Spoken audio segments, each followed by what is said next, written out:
Então, repetindo o conceito de prazo, o prazo se qualifica como um espaço de tempo, né, geralmente em dias, em horas por exceção, né, assinalado para que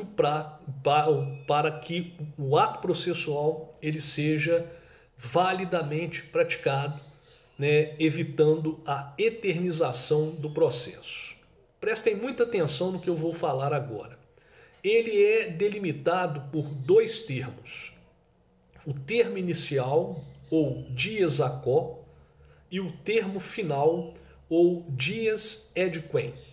Então isso é fundamental, é crucial para quando vocês começarem a estudar a contagem dos prazos. Porque na contagem dos prazos, né, o dies a quo, o termo inicial, ele assinala o início da contagem e ele será desprezado dela. E o dies ad quem, o termo final, assinala o fim da contagem e será incluído nela. Então é fundamental os senhores assimilarem esses dois termos. Termo inicial, dies a quo, termo final, dies ad quem. Alguns princípios são aplicados na prática em relação aos prazos processuais. Né? O primeiro deles é o princípio da paridade. O princípio da paridade é uma decorrência da garantia de isonomia prevista no artigo 5º da Constituição Federal. Então as partes elas devem receber o mesmo tratamento temporal.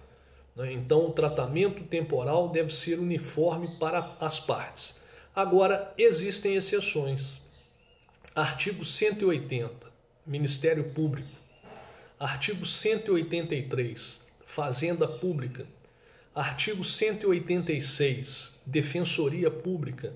Artigo 229, litisconsortes com procuradores distintos. Então, nessas 4 situações, há uma prerrogativa legal de cômputo, de contagem diferenciada de prazo. Princípio da utilidade. O prazo ele deve ser suficiente para a prática do ato processual. Princípio da peremptoriedade. Né? Uma vez passado o prazo, extingue-se para a parte a oportunidade para a prática do ato processual. Quanto à classificação dos prazos processuais, os prazos processuais eles costumam ser classificados quanto à sua origem, quanto às consequências do seu descumprimento e quanto à possibilidade da sua dilação.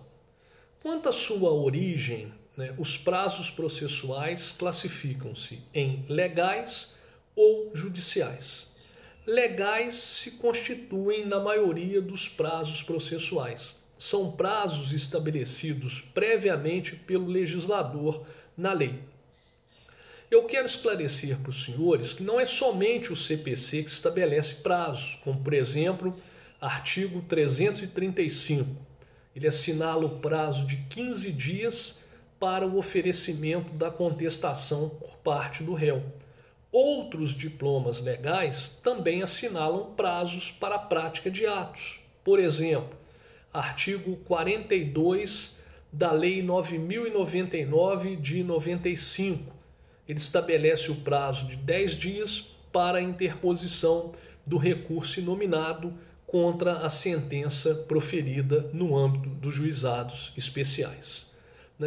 Prazos judiciais são aqueles estabelecidos pelo juiz diante da omissão legal. Então, sempre que a lei não estabelecer prazo para a prática do ato processual, quem vai fixar o prazo será o juiz. Daí o nome prazo judicial. E ele deve ser fixado de acordo com a complexidade do ato a ser praticado. Então, legal é o prazo previamente estabelecido em lei, se constitui na maioria, e judicial é aquele que foi fixado, foi estabelecido pelo juiz da causa para que o ato processual possa ser praticado. Quanto à consequência do descumprimento, os prazos processuais eles se classificam em próprios e impróprios, né? Daqui a pouco os senhores saberão o que isto representa.